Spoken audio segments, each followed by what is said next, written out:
সম্মানস্পদ କଳାରାହାଙ୍ଗ ରାଶିବୃନ୍ଦ ପାଞ୍ଚ ପଞ୍ଚାୟତ ଛାତ୍ରଛାତ୍ରୀ ଅଭିଭାବକ ଶିକ୍ଷକଙ୍କୁ ମୋର ବିନମ୍ର ପ୍ରାର୍ଥନା।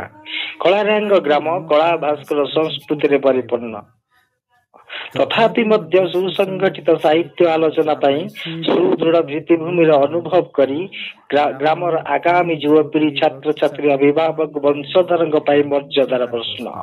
ଆମ ଗ୍ରାମରେ ଅନେକ ଅପେରା, ଦାସକାଠିଆ, ପାଲା, ଘୋଡ଼ା ନାଚ ଦେଖିଥିବେ, କିନ୍ତୁ ମୌଳିକ ଖେଳିକ ଆନନ୍ଦ ଦିଏ। ଆମ ପିଲାମାନଙ୍କ ମଧ୍ୟରେ ଅନେକ ବିଦ୍ୱାନ କଳାକାର ଅଛନ୍ତି। କିଏ ଭଲ ନାଚି ପାରୁଛି ବା ଗୀତ ବୋଲି ପାରୁଛି, କିଏ ମଧ୍ୟ ଭଲ ଖେଳି ମଧ୍ୟ ପାରୁଛି।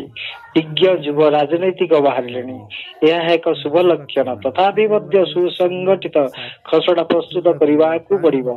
ଆମ ଅଞ୍ଚଳର ସୌନ୍ଦର୍ଯ୍ୟ କୁଆଖାଇ ବାଲୁକା ଶଯ୍ୟା ଠାରୁ ବିସ୍ତୀର୍ଣ୍ଣ ମା ଶିଖରଚଣ୍ଡୀ ପାଦଦେଶକୁ ଚୁମ୍ବିଛି। ଭୌଗୋଳିକ ଦୃଷ୍ଟିରୁ ବିଶ୍ଳେଷଣ କଲେ ଗଗନ କାନନ ବଗର କୋଳାହଳ ମଧ୍ୟରେ ବିଲୁପ୍ତ ପ୍ରାଚୀନ ନଦୀର ଅଂଶ ବିଶେଷ ଠାଏ ଠାଏ ହଳ ସୃଷ୍ଟି କରିଛି।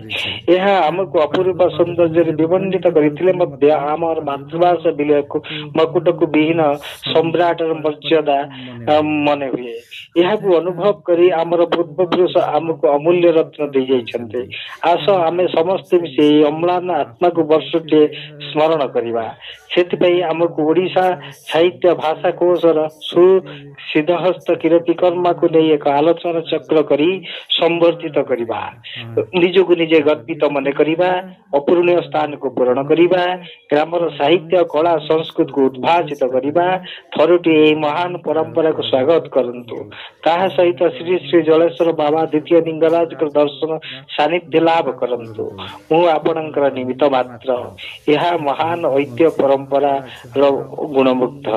ସୁଶାନ୍ତ କୁମାର ନାଥ।